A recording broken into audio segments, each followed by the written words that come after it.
today's webinar, which is the best ways to improve customer satisfaction. So delighted to introduce to you Carolyn Blunt from Real Results. Carolyn, welcome back to us. Thank you for having me. And you're going to be taking us through a number of suggestions of how to improve customer satisfaction, particularly looking at the human factors. Absolutely, yeah. This is a big passion of mine. Excellent. And we're going to be, as ever, looking at top tips and questions from the audience. And delighted also to welcome back Mike Murphy from Interactive Intelligence. And Mike, you're going to be looking at sort of a technology spin, amongst others, from a customer satisfaction perspective.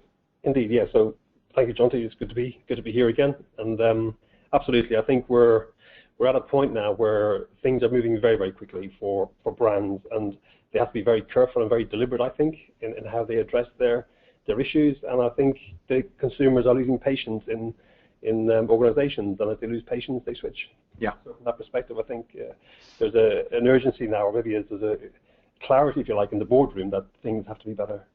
So maybe things are looking up. Okay.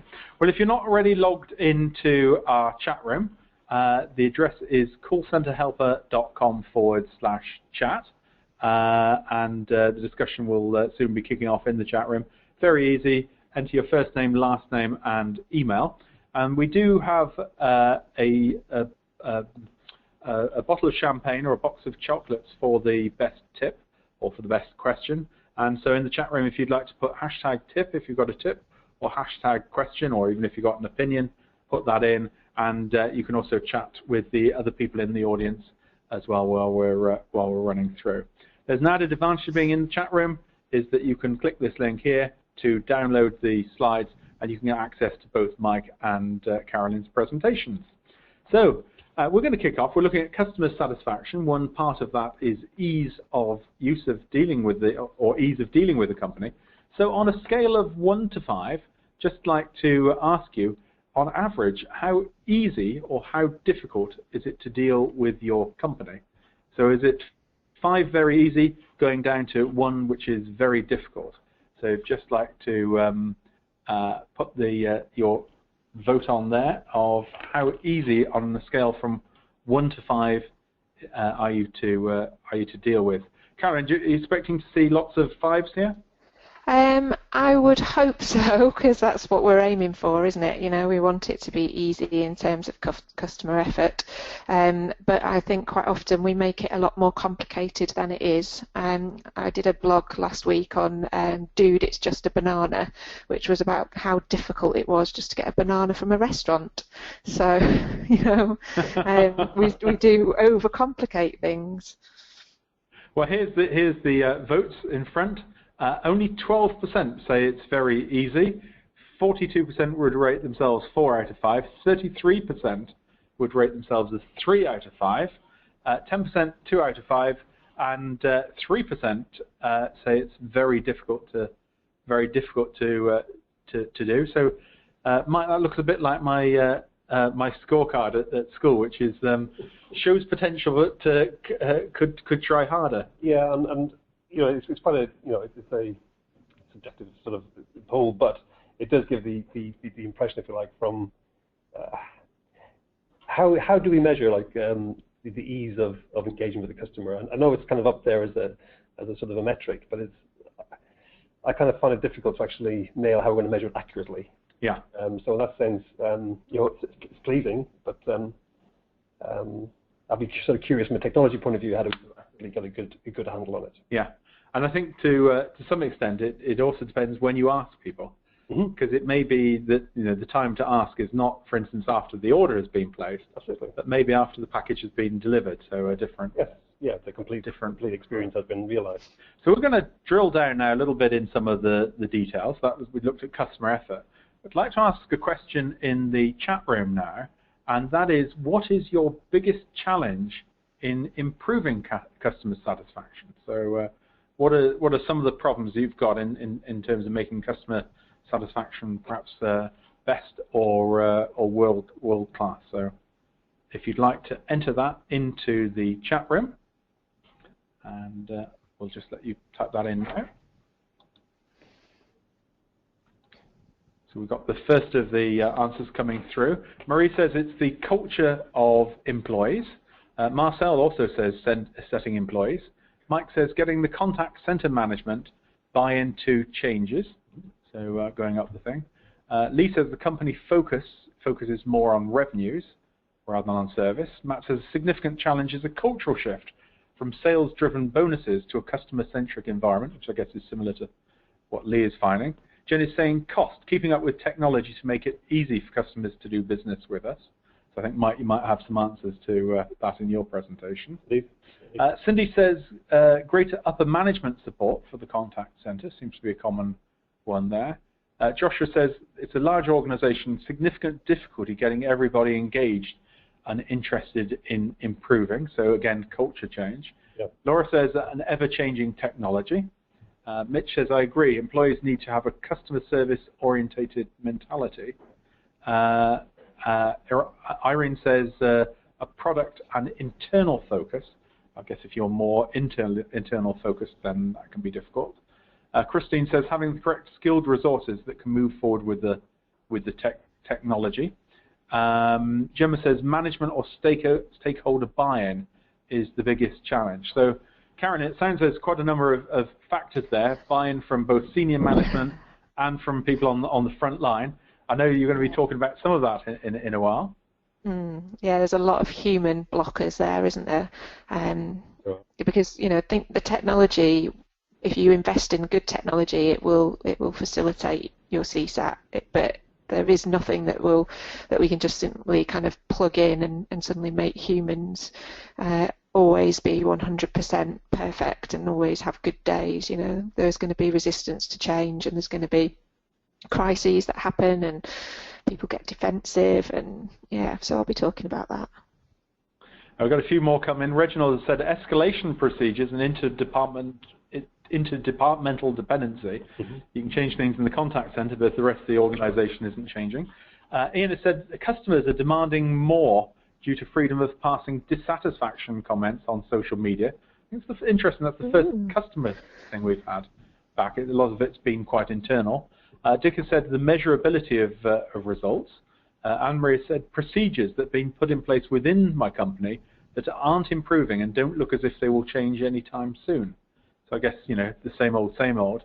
And Gabriella has also said agent focus. So we've got quite a range there. It seems a combination of buy-in from management and employees, a company focus that perhaps is around products and, the way things have always happened, which is difficult to change if you make products, that's your reason for being. Sure. To then think, well, actually, it's products plus service is quite different, and technology holding people back. So some quite interesting thoughts there, and I think that's probably the appropriate time to move across to Carolyn now. And okay. Carolyn, if you can share with us your thoughts on the best ways to improve customer satisfaction. I certainly can. Okay. So I'm just going to talk for kind of the next 10 minutes or so on my take on the best ways to improve customer satisfaction. So for those of you that don't already know me, I run a training company called Real Results. So we focus very much on the soft skills that people need in order to do well with customers at the frontline level, but also how team leaders facilitate that through training and coaching. So what I'll walk you through will cover some key points that underpin, for me, CSAT. So we're thinking about the customer's experience, and that is impacted by how much effort the customer has to put into the interaction. So when it comes to the best ways to improve CSAT, probably the best way to improve CSAT is just not to have any problems. And we call that silent service, whereby I buy something or I use a service and nothing ever goes wrong. My water flows, my electricity works, my mobile phone works, my bank account has no issues, and everything's fine.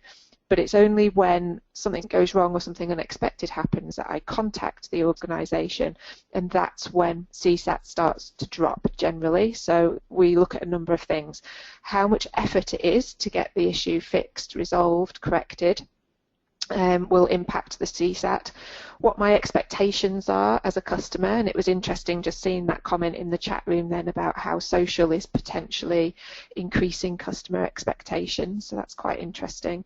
And also when we're thinking about these two things, we also need to think about empowerment of the front line in order to make things better. So I'm going to be touching on all of these areas. So when I'm talking about CSAT as an acronym, I'm basically talking about customer satisfaction as a simple summary of how a customer feels about a specific contact or a purchase or a service that they're using, and it's really heavily influenced by the interaction that they have with the advisor. So we really want to think about it in the next 10 minutes around what are the impacts that the advisor in particular can have. Now that is also supported by leadership practices, technology and strategy, and I know Mike's going to talk to you more about the tech side of things. So let's think about experience. When it comes to having a good customer experience, it's impacted by a number of things. First of all, how knowledgeable I feel as a customer your advisor is when I speak to them. And that's then impacted by a number of things. So your advisor will be knowledgeable if you have a good knowledge management system for them to use. So this is often one of the starting points that I recommend to improve CSAT. Have a look at the knowledge management system. How easy is it to use? How up to date is it? How searchable is it? If advisors are putting customers on hold and asking a friend, a neighbour, somebody across the floor, it's all causing delays. We're going to get inconsistent information and not necessarily the right quality of information. So that's really key. It's always really embarrassing if a customer rings up and feels that they know more than the advisor because they've seen something on the website that the advisor hasn't had an information about. So we really want to focus on that. We want to focus on the technology that's at their fingertips. I hate seeing advisors stuck in what I call alt-tab hell, where they're flicking between screens and trying to find the information. Mike can talk to you how to fix that. But you know, of the advisors that I speak to, around about half of them say on average the technology systems they're using hinder their ability to provide a good customer experience more than they help. So it's quite frightening. And then the training side of things. So this is how much time you're investing in training your advisors, both in the knowledge that they need for the job, but also the soft skills that they need. And that brings us on to this point, which is about helpfulness. So do your advisors have a good attitude when it comes to customer experience? And I don't care whether they're handling 10 or 100 calls a day, that attitude has got absolutely no excuse for slipping ever. And I know that sometimes customers are downright rude and horrible, but if you're in this game of working on the phones or through contact centres, whatever channel, you cannot ever be defensive, argumentative, or take any guilty pleasure in slapping down a customer and telling them no. And I see that, you know, happening sometimes. It does get to people when they've been doing a job a long time. Or if they're just not cut out for customer service work. So I often get asked to come in and do some training around that, and I will say actually sometimes it's not a training need, it's a management need, it's a recruitment decision. So recruit people based on attitude and passion and service attitude, and you can train the rest. So flexibility and willingness of your advisors. Weed out the troublemakers. It just can't be cultural in that respect. Then we're talking about engagement now, so the interest that they have with customers on the phone. So do they build a rapport or do they sound bored? Are they listening to customers actively? Are they being flexible and personalising the customer experience? Remember, some customers want to chat about the weather and other customers just want to have a quick transactional conversation and get off the phone. So the advisor needs to understand how that works and needs to be able to flex and give the customer what they want as an experience, not what that advisor wants to give them. So that's really key. So when it comes to personalisation, there are a number of things to think about. Developing customer profiles is something that we do in training courses quite a lot, and we'll work with the marketing department to find out who are the 4 or 5 groupings of customers that access your services the most, and then train advisors to be able to spot them within the first 10 seconds of the call. And if you can hook that up into your CRM system, then even better. Looking at flexibility, so how we encourage our advisors to listen and flex and shift and to offer choices to customers as much as possible. So even if it's a Hobson's choice, I feel like I've had some say in what's happening to me. So that's a really important point when it comes to personalising the customer experience. I don't want to feel like I'm in a system and that it's being done to me. I like to feel like I've got some control over it. It came up in the chat room actually when we talked about some of the blockers just briefly there about culture of the contact centre, didn't it? So certainly leaders need to role model customer experience from the top down. I get so frustrated when I see leaders walking through contact centres on their mobile phones, not acknowledging their frontline teams, not showing any interest in the frontline interactions. Advisors often know the best what customers need and want to happen, so we really need to listen to that, pay attention to that, show an interest in that, and support your advisors. In fact, Richard Branson said on Twitter the other week, stop worrying about customer experience. That's the wrong thing to worry about. Worry about your staff experience. What's it like to work in your organisation? Because if you get your staff engagement right, then your staff will take care of your customers for you. And I think that's a really great point, and I think quite often we neglect that and we focus on metrics and all this other stuff, and we need to think about the humans at the end of the day. So that leads us to thinking about empowering advisors. Giving them the freedom to do great things for your customers is one of the best ways that you can improve CSAT, and I'm going to give you a couple of examples on that in a minute. But first of all, the advisor needs to genuinely want to like and help the customer. So I alluded to this earlier, and I do get quite passionate about it. It's called the halo or horns effect. So we talk about this quite a lot in our training courses in relation to when a customer brings out the best in you and you have a really good rapport and you just click with them, you have a nice conversation. That's the halo effect. And then the horns effect can kick in with customers who get your back up and make you feel defensive, make you feel like you don't want to help them if they're not even going to be nice in the way that they speak to you. Or if you have customers who ring up time and time again and they're quite draining, then your eyes kind of roll in your head as soon as you hear it's Mr. Smith on the phone. You think, oh, here we go again. And that's the horns effect. So really be aware of that. Think about whether or not you're then allowed to help the customer. So now we know I've got the right attitude, I want to help them, but am I allowed to do that? How much freedom have I got? Or is it computer says no and I just can't do anything, as much as I've got these great ideas and I know what you would like to do and I want to do that for you, Mr. or Mrs. Customer? The procedures don't allow me to, and that is so frustrating. So this is the point around empowerment. You know, it's not about going crazy and giving away loads of stuff more than the transaction value is worth, but it's certainly about using some common sense, because it costs a lot more to get a new customer than it does to retain an existing one. So do your advisors have visibility of VIPs and interaction history? Can they see how much goodwill a customer has had in the past or not? So definitely think about that in terms of how you can lift CSAT really quickly. So think about whether your advisors are liberated to do the right thing. Think about whether they can just say yes, because if you think about the cost of it, sometimes jumping through loads of hoops to get authorization to give something that's actually worth just a few pounds, it's just better if you trust your advisors to say yes. They will feel more job satisfaction around that. You'll get all sorts of other benefits around employee opinion surveys, improved attrition, and it's just so cost effective when you look at it like that to let them just say yes. Can they have ideas? And I'll give you some examples of that, where they have a great idea and they put it into action to make things better for the customer, and it has a massive impact that can blow away your marketing budgets when this goes viral on social media. So an example of that comes from Virgin, who had a call into their contact centre from a lady whose cable TV was down and her daughter couldn't watch Peppa Pig. And it was her daughter was 18. No, I'm kidding. Her daughter was 2 and she was watching Peppa Pig. And then she said, this is the only peace and quiet I get all week. My 2-year-old watches this show and it's not working and I'm really annoyed. And so the advisor said, you know, really sorry about that, you know, we're going to send an engineer out to you now, and you know, he'll be with you, and they made an appointment. And then the advisor thought, wouldn't it be great if that engineer turned up with a little stuffed Peppa Pig toy? Wouldn't that be cool?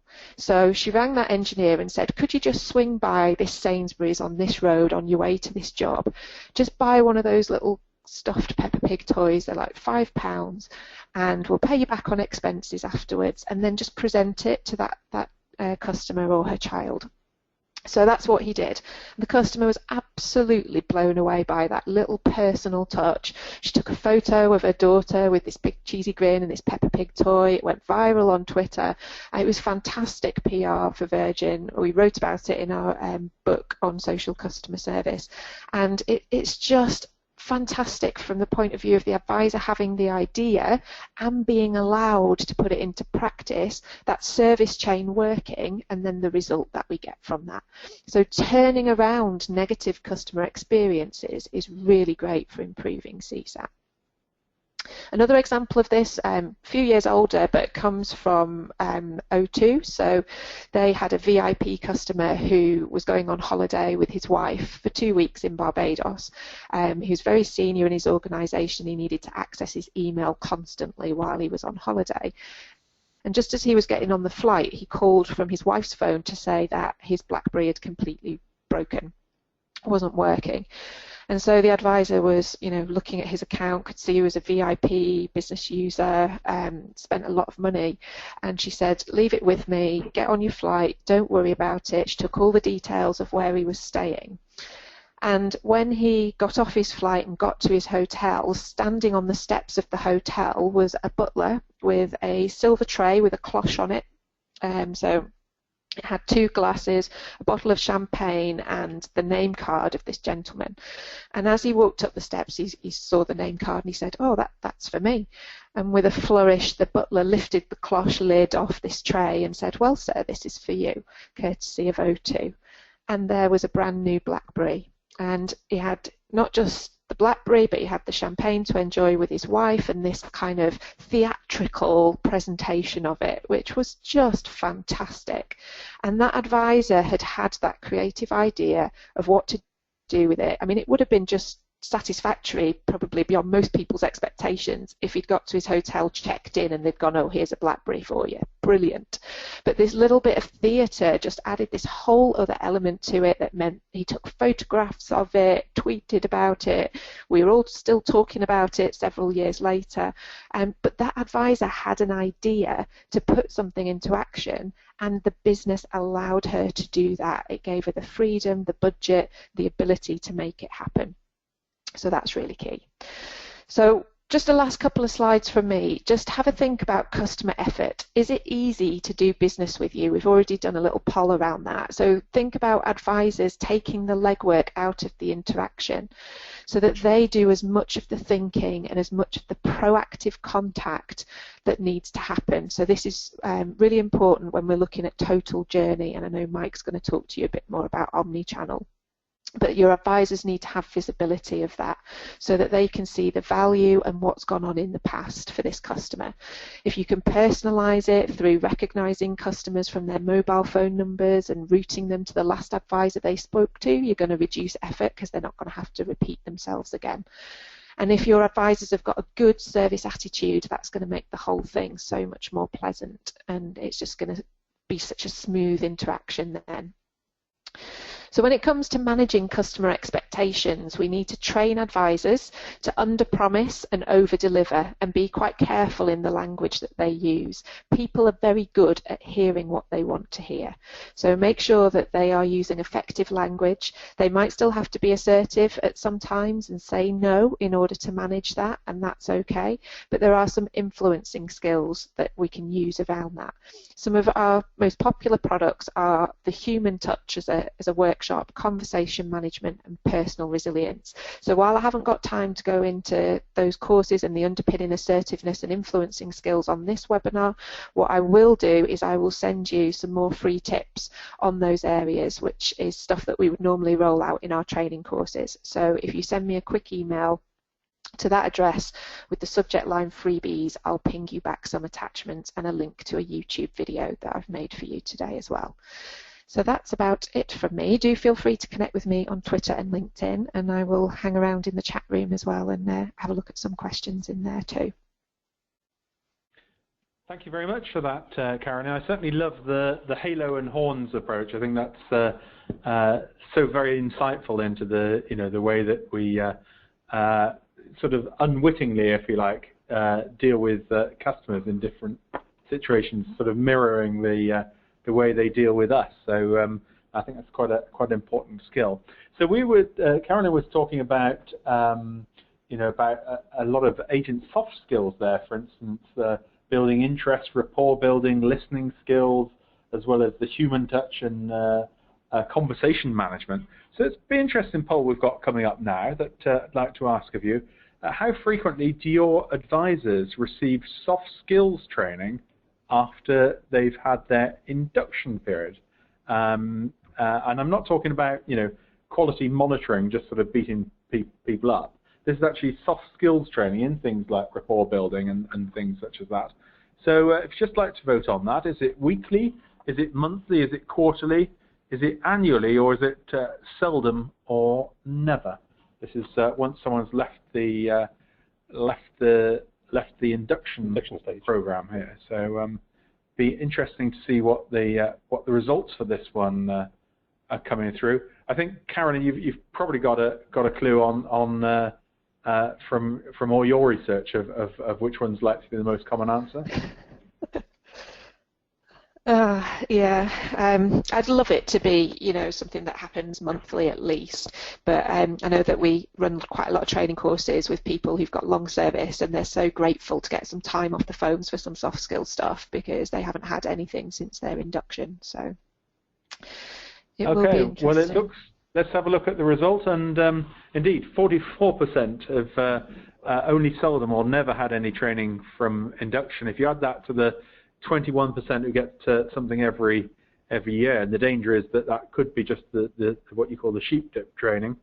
That 44 plus 21 is 65%, almost 2/3 of the audience don't receive very much training. That's rather worrying. Well, very, very worrying.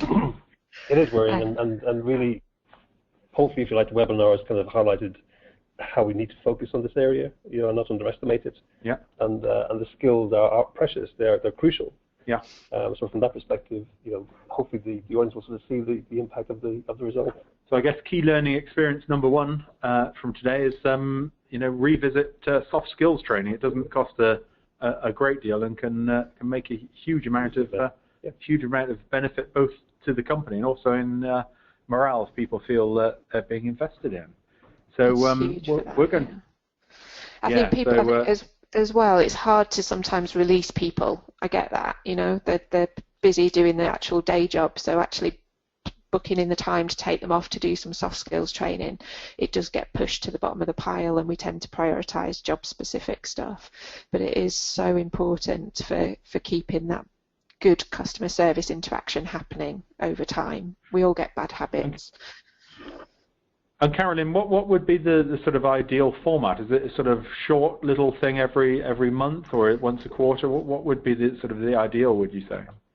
I mean, if it was left to me, I'd be having people off the phones kind of a day a month, but it's a real luxury. So increasingly what we're seeing now is people doing power hours, using blended learning. We've got quite a lot of e-learning that people access for that, but there is really no substitute for some classroom time, and particularly for frontline advisors, it's the time away from the phones, it's the headspace, it's the break from routine that they really enjoy, and they get to step back and really think about changing behaviours, and that thought process has to happen to change behaviour, to change habit. It's no good just talking about what's good to do. You've got to talk about how to do it, and they need some time away to practice that. Otherwise, they just kind of tick boxes and then go back to doing things the way they've always done them.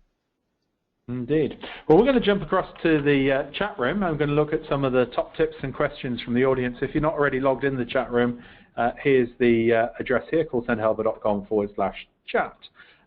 Colleen has put in a tip saying working from the inside out rather than outside in is a big problem, as most companies do what's best for them and expect the customer to adjust, rather than finding out what satisfies the customer first, then trying to make adjustments to align with the customer needs. Mike, I guess it's all about moving from internal thinking to customer-centric. It's a really lovely way to put it, Colin. I think that's really succinct. It kind of shows, if you will, how the legacy processes, the way we do things is this way. Well, that's not really what your customers want. You go and listen to your customers and figure out a way of doing the processes differently. So I really absolutely agree with that. Here's an opinion from Cindy, which I think ties in very nicely with some of the things Carolyn's been saying. If your contact center staff feels valued, then they will be more inclined to value your customer. I think that ties in with your horns and halos effect, Carolyn. Absolutely, yeah, that's it in a nutshell. So we really need to think about what that looks like, and it doesn't necessarily come down to pay either. It's just the little things, giving praise, giving encouragement, celebrating successes. It's really key. Yes. And we've had Mike says, here's a tip: develop a strong onboarding program that includes all departments.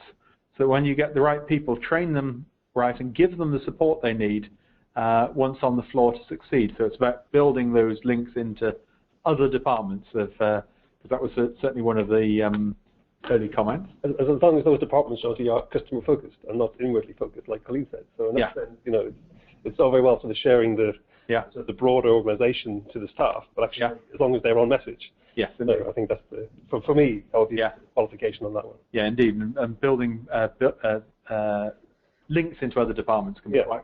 Staff swaps are quite good. If you swap staff between your department and another department, that's for a couple of days. Great way of building bridges. Mike says, we're noticing that customers seem reluctant to grade an agent down on customer satisfaction surveys. Do others find that as well? I don't know if you've got any thoughts on this, Carolyn? That's a really interesting one. It depends how you're applying your CSAT surveys as well. So quite often, if the advisor is asking them at the end of the interaction, and would you mind filling out a few questions for me, then it does seem quite personal, and you know that you're rating the person you've just spoken to. So it's almost nicer if that's all automated at the end of an interaction. So I quite like SMS follow-ups or things like that don't feel as personal to the individual that you just had a conversation with. I think there's also an element of some of the feedback I give is nice person, shame about the company. The person I spoke to was lovely. Did they solve my problem? No. Did they do everything they could? Well, they did everything that they felt they could. That's still great feedback. So I wonder if that means you don't need soft skills training. You need to look at the root causes of your service chain issues. So it just means that it's still valuable feedback. You've just got to put your efforts in the right place to make it better. We did like to find a little sort of snippet of feedback from customers who are using our analytics tool that we kind of do it in real time while the call is happening. And very often you would see a good score for the customer, but a very, very poor score for the agent. And that was quite revealing in sort of kind of like underlining what Mike was suggesting there. But then allow them to go back afterwards in quality and just understand where that difference was. So it was quite interesting. And interesting comment from also on surveys from Barbash, who says, we use surveys to capture sentiments of customer effort, but then we currently take the total of those who scored 4 or 5 out of 5 and use that percentage to quantify the result. I don't feel this is the best way and wondered what the common consensus is.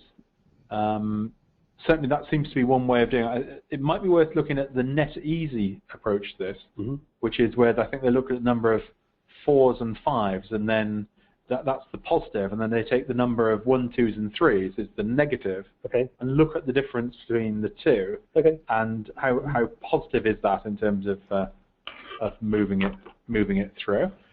We've got a question in from Lee who said, agent helpfulness, I agree, recruit for attitude, which is a point that Carolyn had made. However, all or most agents will have a bad day or a bad call, which can result in negative response. I'm interested to hear how this short-term drop in agent attitude can be detected and addressed.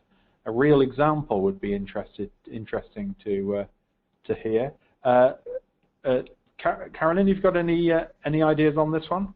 Yeah, that's a great question, and absolutely agree with that, because people will have a bad day or a bad call. If they've got some evaluation software on the system where the agent can self-select the call to say, look, I put my hand up here, that wasn't my best call, I want to sit down and go through this with my coach, then that's a great culture to have, because that means that we're open and honest and we're there to support you rather than beat you up about it.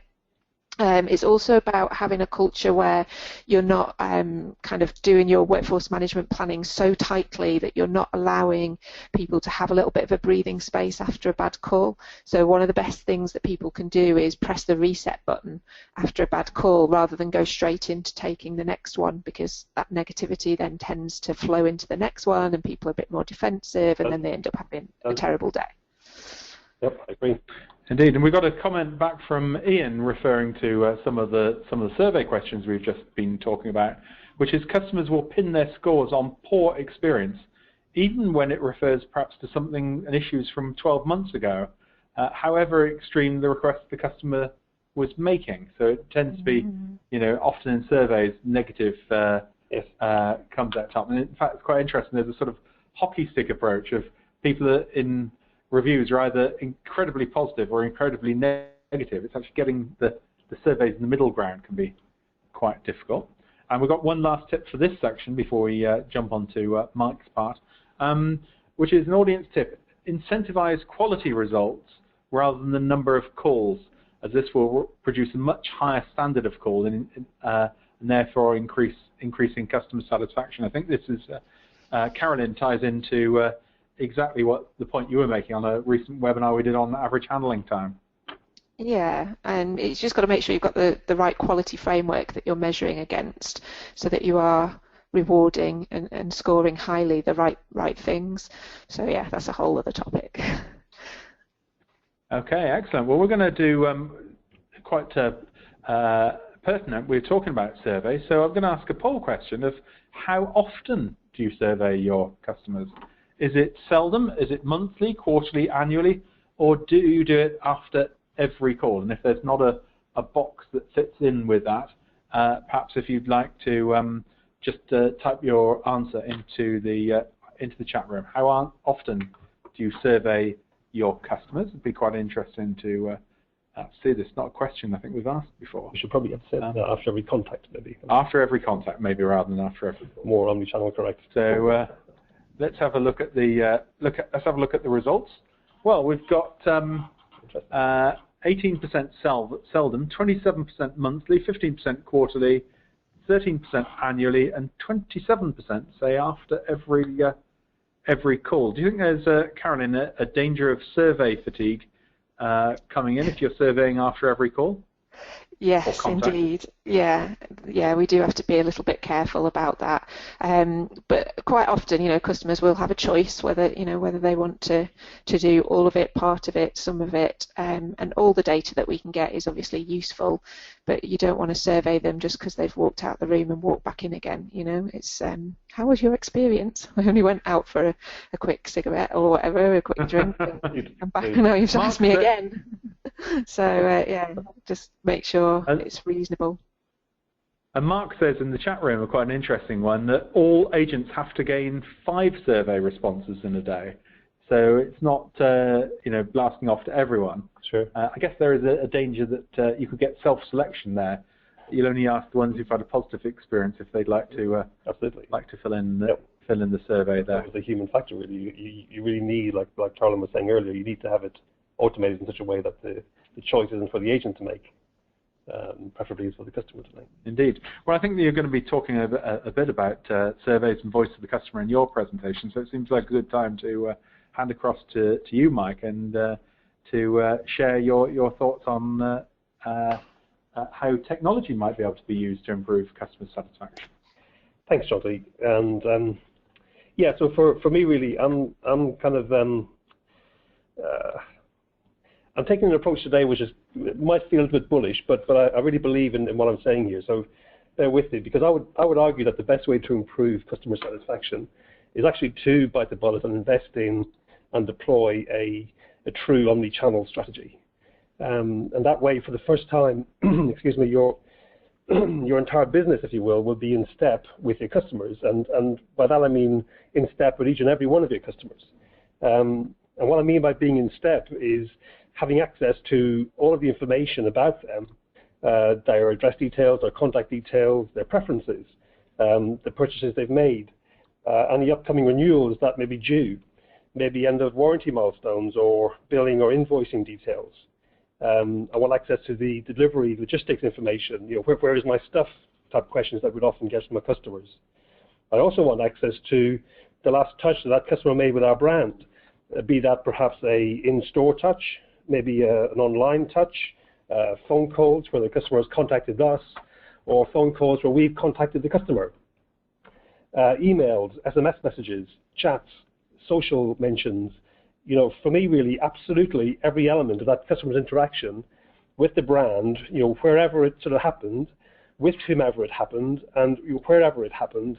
And the most important part here, really, Jonty, is that all of this must be available and stored in a sort of single, easy-to-reach place. And, I appreciate what I just said is somewhat ambitious, but as it says on the slide, with the power that the customers have today, especially with the sort of power of social, if you're not in step with your customer and your competitor happens to be, then you probably won't have that customer much longer. And what I want to be clear about really is, because you cannot go out and buy a sort of omni-channel strategy, although some of the marketing from some of the vendors would suggest that you can, it's actually a company-wide behavior really, more of an attitude. And as with all strategies, it's about how you execute compared to your competition that makes the real difference. What you can invest in, though, is the right technology elements to make your strategy successful. And when it comes to the contact center, there are two really that would, I believe, if you like, make the difference. These days, if you like, contact center technology is very, very different to how it used to be. So a smart, modern, all-in-one contact center platform is kind of crucial, really, and I'll kind of explain why in a moment. But really, we also want a smart, modern, all-in-one customer relationship management platform, or the CRM platforms they're often known as. And you can see some of the brands that provide those that I've listed here.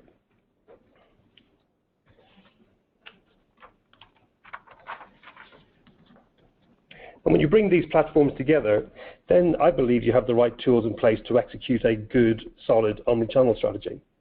And here's an example of one that our partners Entity Data made using our software for the contact center platform and Microsoft Dynamics, just as in this example.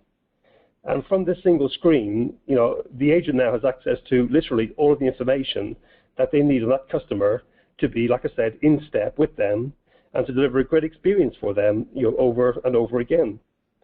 And like I said earlier, I can see what they bought, I can see their contact information, I can see their recent cases and the open interactions that they have with us. I can see what the recent interactions were and what the outcomes were. Via tabs, perhaps I can go and reach billing information on that customer. If there's any outstanding cases, I can get updates on where we are with those particular customer interactions. But interestingly, we also have this little emoticon or emoji in the top left-hand corner, so that at a glance, whether I'm an agent in the contact center or a sales assistant in a store, or perhaps somebody in logistics who needs to access the customer account, every time I kind of pull up this record for Henry, I get that instant impression of the customer's demeanor and what it was when they last touched our brand, which is quite interesting. And from that, I know that this customer had a good experience the last time they touched. If it was a bad experience, the emoticon will be showing a more negative experience, just to give that helping hand. Is that set by the system, or is that set by some algorithm, or is that set by an agent who... That's called stealing my thunder, Jonty. Aha. Hold on. Come in a minute. Hold on, and you will find out. Okay, so it's not all about the CRM platform, which really for me is the place that I call the repository of all the sort of minutiae detail about the customer. We really need it to be in one place, and when it is in one place, that makes for the most success. But as Carolyn said, it's also about all the events or interactions that are taking place and the smart management of those as well, and critically, it's about the people in the contact center that handle those interactions. So I want to touch on what's expected there in order to do omni-channel properly, because there's quite a lot of, I would say, not confusion, but just underestimating. People kind of feel, I think they're missing a trick really. So crucial parts here are the familiar names like ACD, like we used to know Jonty when we were younger, but automatic contact distribution really has replaced the automatic call distribution that we would have known from years ago. But effectively being able to manage calls and callbacks and web chats and SMS messages, email and social, I want to be able to manage them in an identical way, not different platforms, in an identical way. Similarly, I want to be able to record all of them, so I don't care what the interaction was, but I want to record it. And I'm not talking here about screen recording. I'm talking about recording the callbacks, recording the chats, recording the SMS messages. And from that perspective, then, I have a nice platform where I can start to work on my optimization effort to help with the quality management with that particular customer. Perhaps I can focus in on an individual agent and help with their variety of media and kind of score how well they've handled or not the interactions. Most crucially, and a very common and still, sadly, an often missed point is that, as the contact center becomes the repository, shall we say, for lots of different media types, so too the workforce management around that starts to become challenged because it's not just about calls anymore. And I'm seeing organizations getting stressed about longer wait times because a bunch of their staff are allocated to non-call work. But again, this is workforce management. We know what the work is, we know what the average handle time is, and we need to be able to sort of forecast and track properly across all media. And these, by the way, are things which aren't readily being done properly today, I will argue. And lots of the vendors who are in place, if you will, are being challenged to be able to do this. So just think about that. I did mention the emoticon, Jonty, where do we get the green smile from? And this is really the output of the speech analytics tool. So like I mentioned earlier, because we're listening to the conversation in real time, and we're able to put a score against that particular conversation, separate, by the way, from the actual customer speaking, how the agent is speaking. And if we're seeing the right results from that conversation, then great. We will get a nice green reflection sent across to the CRM to change the sort of like the score, shall we say, on the emoticon. In the same way, if it was a poor call from the agent perspective, that score would go across the CRM and show a sad face. So that's really where, like, if you like, automation is taking care of that for me. And it's also, if you will, a consistent assessment. It's not a human assessment, a judgment. It's just, did I hear this or not? Yes or no, good or bad? Here's the score. So that's one way, if you like, of taking care of that little control, shall we say. Along with then the idea of customer satisfaction surveys, and of course being able to survey across the media types, not just call surveys, but like Carolyn said, SMS is very popular because it's nice and quick and short. It's kind of factual and to the point. So they're good ways that you can gather that information. But then more and more, Jonty, I've said this before, the last time that we had our webinar together, process automation is really becoming a huge part of, if you like, success in omnichannel. Because there's so much minutiae, there are so many details we have to remember about the customer. To be able to keep in step with the customer is just, the staff team to actually do that with just humans will be impossibly large. So therefore, with automation, we can be remembering things like anniversary dates. We can be remembering, end of life dates. We can be remembering delivery dates. We can be updating the customer about changes to those. We can be chasing the customer for information that they promised us but haven't fulfilled us yet. All of these type of simple and repetitive things can be done now in automation, which really brings a streamlined effect, if you will, to the omnichannel strategy. So that sort of combination, if you like, on the contact center side, along with a sound CRM, will give you a good basis for success in omnichannel. So then, as I've been kind of assessing my sort of commentary and thinking about, well, okay, so how would that look, if you like, based upon some surveys that we've done recently? And here was a survey where we asked consumers, which of the following are most likely to be frustrating for you when you contact a business or service provider? And straight away, and Carolyn will recognize some of these, but you can't understand the agent on the phone, so I think that would be very typical of, a few years ago, offshoring was very popular, and then suddenly people realized how challenging perhaps that was to the customer experience, and now perhaps that's being sort of questioned, and front office is now perhaps being brought back onshore, and back office maybe is good to be offshore, perhaps, but that would be sort of a good reason, if you like, for that particular high priority around a consumer frustration. But then this idea of attitude, agent being condescending or demanding, must be rooted out quickly, and that individual needs to be either given the sort of tools to help become a different thinking agent, or find a different way to execute their career plans. because really we can't be having such a high sort of expression of frustration of consumers that the agent is sort of like talking at me as opposed to listening to me. I mentioned the workforce management. It's so simple. How long have we been doing this, Jonty? Yeah. But, long wait times is just unacceptable. If you don't like what the platform is telling you, that's not the platform's fault. And if you don't like what the platform is telling you, that doesn't mean you haven't got a problem. No. But basically, sometimes you just got to listen to it, bite the bullet, and get to your management and get the budgets approved to get more headcount to resolve that, because it ain't going to go away, people. Lack of effort from the agent, perhaps, again, that would be sort of scoring as well quite vigorously on any sort of analytics tools, but also, again, through quality, we'll be able to help identify that. And then on this side now, we're starting to kind of move, I would say, more towards the CRM side. So, being transferred multiple times. Well, if I can see all the information about Henry on that single screen pop, I don't need to transfer to find out what's happening in billing or find out what's happening in logistics, because I have the answers at my fingertips there and then. Similarly as well, Carolyn mentioned the knowledge. So a great platform, if you like, for a common knowledge engine would be through a smart CRM tool. And often the tools today have that kind of capability built in. The idea of repeating information, which was my bugbear when I was trying to get my mobile phone bill. But 8 times later, after repeating my sort of, entering my details in IVR and then getting through to an agent and being asked the same questions over 8 different calls, was my particular experience, was quite frustrating. But again, with a properly integrated solution, we can eliminate those. So hopefully you can kind of see that the logic, if you will, why I feel we have to make this sort of bold step perhaps is, again, being validated by polls that you've been doing yourself, Jonty, around what barriers stop you from running your dream contact center. And as a sort of a consumer group on this particular webinar, you're a great group to be able to identify some of these priorities. And apart from money, which I do understand, the next 3 most important are IT issues. Needs new technology. Technology is not joined up. So in a way, we can try and keep putting elastoplast on problems. But often we've got to get to the root and actually resolve it. And Indeed. That's why I feel we kind of got to think differently. And with cloud-based technologies, it's not such a huge capital investment these days to capture and reach these new capabilities. So I would encourage you to think about it and stop sort of like muddling on. Just deal with it and do it properly, shall we say, from the first.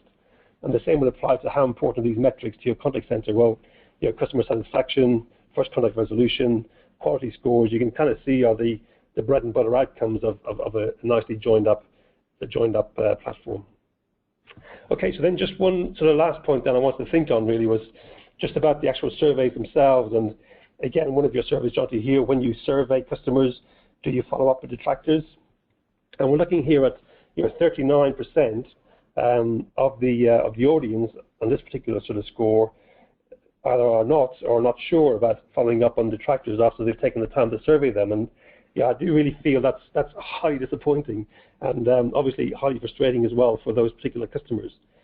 Because personally, I feel if I'm being invited to take part in the survey, and in that survey there's an opportunity for me to give like a free-form response, which often there are, I've kind of done a bit of effort there really to kind of give you not just my scored opinions of 1 to 5, but actually sort of put in a bit of commentary about my experience and how frustrating it actually has meant to me. So not getting a personal reply to something like that, I feel, would be quite frustrating as a customer.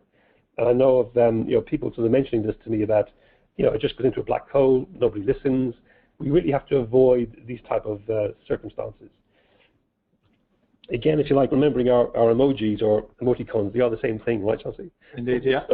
So another way to sort of like capture, if you like, the sort of like a response perhaps from a survey, feeding into Mike's record in the CRM platform, again, would allow me to influence the score on that particular emoji. So it's not just an analytics sort of tool, it could be the results of the surveys. Yeah. But because we're all nicely in one platform, it allows me to kind of bring those kind of capabilities simply and easily and quickly into real life. The notion of saying thank you, like for a survey, not just in a sentence at the end of the survey, but actually acknowledging receipt of the survey and sort of like responding back with a simple thank you is very helpful. I'm worried about the after every call survey. That to me is over surveying, and that sort of fatigue element that you mentioned, Jonty, I think will become an issue there. Yeah. And then finally as well, I kind of feel, I don't know whether it's just me really, but I feel that the brands out there who do things really well don't survey me that well or that often. Yeah. But the brands out there who don't do things for me really well survey me the most. Yes. Does that make sense? It does. You know, Yeah. there are brands out there who I can spend my money with. They do what it says in the tin. I'm always happy. I never ever receive a request for a survey. And whereas the other guys, when I buy something and it all kind of goes wrong and pear-shaped, I keep getting inundated with requests for surveys, and I find that interesting. Yeah. So with that, Jonty, I'm going to wrap up my particular section. Thank you very much for that. And it's quite interesting about the surveys. I think that's quite a salient point there about you know, frequency of surveys, because you know, I get often asked, you know, how do we increase the number of surveys? And my response is, you probably have all the information you need with your response rate, and it's just, you know, it seems better if you get you know, an 18% survey rate rather than a 5%. Yeah. But you've probably got more than enough information to act on the feedback already. So why do you need it more? And I really would advocate, like, you're treated like it's a way to assess whether I've done something properly. And as opposed to being in there forever, I'm going to survey this particular element just to validate that I've got it right. Does that make sense? Or should it be tweaked? Yeah. So from that perspective, not mass market, but targeted. So here we've got some top tips and questions from the audience. So Carolyn, I think this one ties in very nicely with your comment you made earlier, that providing a customer a consistent outstanding customer experience is paramount. However, we need to recognize that each customer is different. For some, taking extra time is great, while other customers may have limited time and value quick results. So, Karen, I think this ties in very much to your comment about profiling. Absolutely, yeah. So there is a piece of work to do sometimes around profiling customer demographics, but then also looking to listen carefully at the start of every call to detect the mood. You can tell by the pace and the tonality of the customer whether they're in a hurry, whether they are being abrupt, or whether they sound relaxed and happy and wanting to chat. We've got a tip from Mike, who says, we've rewritten our quality standards to include the how, the when, and the why to help frontline agents understand all the aspects of what we're asking them to do, which I think is quite interesting. We've got some feedback now about the soft skills training. Bavash says, positive language workshops are very good at helping agents build rapport with the customer, which I think is a nice touch. Followed up by Michael, who said, an hour off the phones per month can save and reduce average handling time, and also customer satisfaction in the long run, saving quite a lot of money, which I think, Caroline, that may not be as much as you think is appropriate, but that's quite a good amount. Actually, an investment in time. You know, version 1's better than version none, isn't it? So that's right. Yeah. But that wouldn't obviously fit everyone, because Gabrielle have said we have a very busy call centre, and what will be the best way to give agents regular soft skills training? The thought of allowing agents off the phone for an hour every month would be very difficult. Karen, any pointers when you're down in the trenches, you know, taking people off to go in reserve? Well, we're very aware of this, and I've created a series of 5-minute fixes, they're called. 5-minute fixes for agents, and they are videos of me talking about stuff we would talk in soft skills training, and they can just go on and listen to those things as and when they might have some white space. We've also got some gamification of listening skills online as well, so if they just end up with some unexpected white space, they could do some e-learning. And they can do that on an individual basis, but you really need to work with your planning team to get your advisors some genuine time scheduled off as a group. Yeah. It's great for team building, and when we're talking like Richard Branson, if you look after your staff will look after your customers. It is time well spent. And like the thing that jumped out to me, Caroline, on that question from Gabriella was, is there a workforce management tool in place? If there's not, there should be. Perhaps that would help in giving you those windows in time to be able to do that training. Definitely. Indeed, and I think we've got a suggestion from Laura, who said it can be difficult to get agents off the floor to coach them. We've introduced a 5-star call box where agents are able to add a call into the 5-star box when they feel they have used excellent soft skills. We're then able to assess these calls and see how the agents are doing, and if there is still room for improvement. Usually our QA is focused on customer service soft skill, and expert friend. However, using this method really helps the agents to focus on their soft skills. That's I really love that that comment. Yes. Let's have a look. Babash has said display or share positive sentiments for the agents. This is very good for morale. I think it's a great one, particularly the positive feedback board that you often get in call centers. Very simple to do and highly effective. And Rob says customers that we speak to on a regular basis are often removed from the survey list for a month or more before they get to the next one. So that may be one way to help stop the fatigue that you were talking about there, Mike.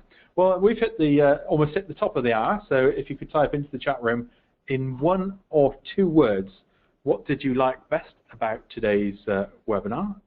So if you'd like to type that into the chat room, what did you like best about today's webinar? Slides are available on Call Center Helper, as is the recording. You can go to callcenterhelper.com/recorded webinars, and that recording should be up within probably about an hour or so's, an hour or two's time. And just like to say thank you to our 2 speakers. Carolyn, thank you for joining us again on this webinar. It's been fascinating insight. Pleasure. Thank you for having me, as always. And thank you, Mike, for joining us. Thank you, Jonty. And I'll be asking Carolyn to pick the winning tip soon after the webinar. We'll tweet that.